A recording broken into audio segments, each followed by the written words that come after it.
New questions tonight about Syria. Is the Obama administration out of time to come up with a new plan to halt the slaughter there? Have the administration's decisions to date left the president and his advisors without any good options to pursue at this point?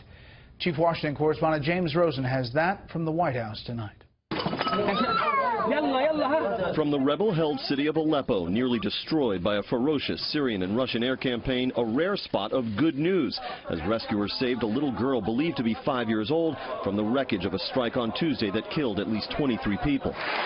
A world away, with prospects for U.S.-Russian collaboration to stem the bloodshed in Syria all but extinguished, Secretary of State John Kerry, visibly frustrated, appeared to acknowledge the paucity of options now left to the Obama administration. What is the alternative? Is the United States of America going to go to war in Syria? I don't think that's about to happen.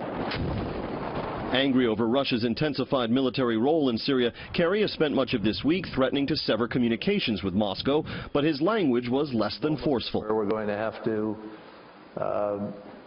pursue other alternatives for a period of time, barring some clearer indication by the warring parties that they're prepared to consider how to approach this more effectively. The Wall Street Journal reported that the National Security Council is again weighing whether to provide vetted rebel groups with anti-aircraft systems, something the White House wouldn't confirm. In some cases, we're limited in discussing those contingency plans because they haven't been cleared for a public discussion. As President Obama headed to Israel to speak at the funeral service for former Israeli President Shimon Peres, the Deputy Secretary of State faced blistering criticism over Syria policy at the Senate Foreign Relations Committee, where the chairman faulted the administration for not having a Plan B in place once the ceasefire brokered with Russia, as many predicted, collapsed. I know Russia doesn't believe there's a Plan B. Assad doesn't believe there's a Plan B. Iran doesn't believe there's a Plan B. How can a Secretary of State have any chance of success in ending the murder, the torture, the rape, the bombing of innocent people, the killing of young people, when the White House is unwilling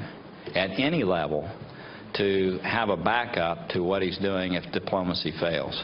One of the president's top spies, CIA Director John Brennan, told a Washington audience on Wednesday that Syria is the most complicated and vexing issue he has dealt with in his 36-year public career.